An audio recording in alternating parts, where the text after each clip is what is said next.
What's up, everybody? Glen Powell teamed up with the Manning brothers to bring us a full story inspired by Eli's Chad Powers bit. Let's dive into the first two episodes.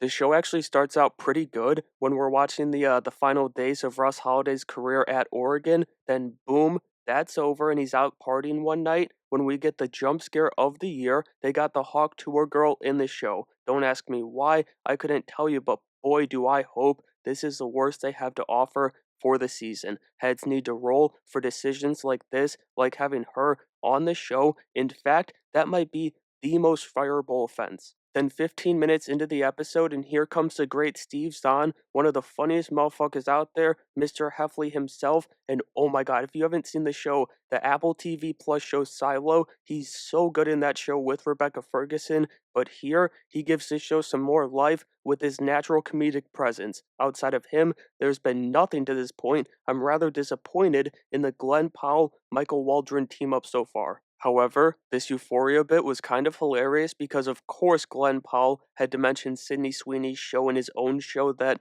I assume was one of, if not the, very first projects that he worked on after their movie together, but it very well could have also just been, them joking about like Jacob Elordi or somebody else from Euphoria playing Glen Powell, so either way, decent bit. Next was the actual footballing of it, though, and like most sports shows, it was far from great. Chad's first reps he gets at the tryout just reek. I'm talking a week without a shower stank of a bunch of non football fans watching and recreating QB highlights from YouTube. The Stafford no looks, the Mahomes arm angles, but I will give them some credit. Whoever came up with this idea, credit where credit is due. They're chopping it up nice, tracking the ball instead of the people. Then we got our first Glen Powell, Steve Zahn interaction, and with that, a few more chuckles come, but still not much. That duo has so much potential, though, in this show. They just gotta lock in. None of this CW drama with the coach's daughter, the love story that they have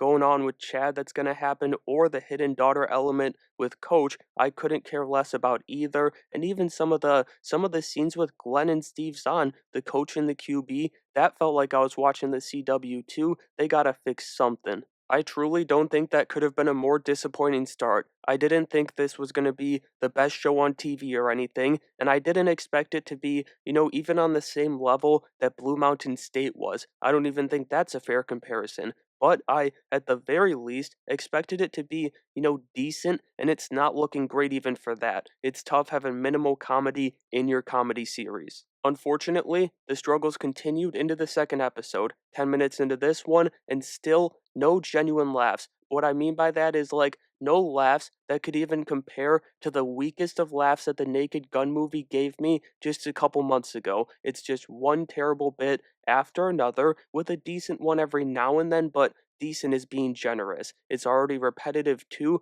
Chad gets in a jam, secret's in danger, so Chad says something dumb, haha, so funny, haha, laugh. Like, the show's been stupider than its main character. But that water balloon fight, that shit kinda rocked. One, because Chad cowering to keep his cover was hilarious, but it's really that, the funniest part of the show so far for me is that this is a scene that had the most hype around it in a football show. I don't think we need to go slow mo for any relatively athletic feat either, though, because I'm going to get real sick of that real fast. Finally, I gotta say, after two episodes of allowing them to mesh, the supporting cast around Glen Powell, and I'll even throw Steve Zahn in there too, is embarrassing. They sacrificed that, I'm assuming, in favor of the big fancy 2-second cameos. Ooh, Kirk Herbstreit's in the show, and the fucking Hawk Tour girls here. Like, this show, it's kinda starting to feel like one giant PR campaign, one for Glenn, and also just to get the Mannings involved in Hollywood. It's not working.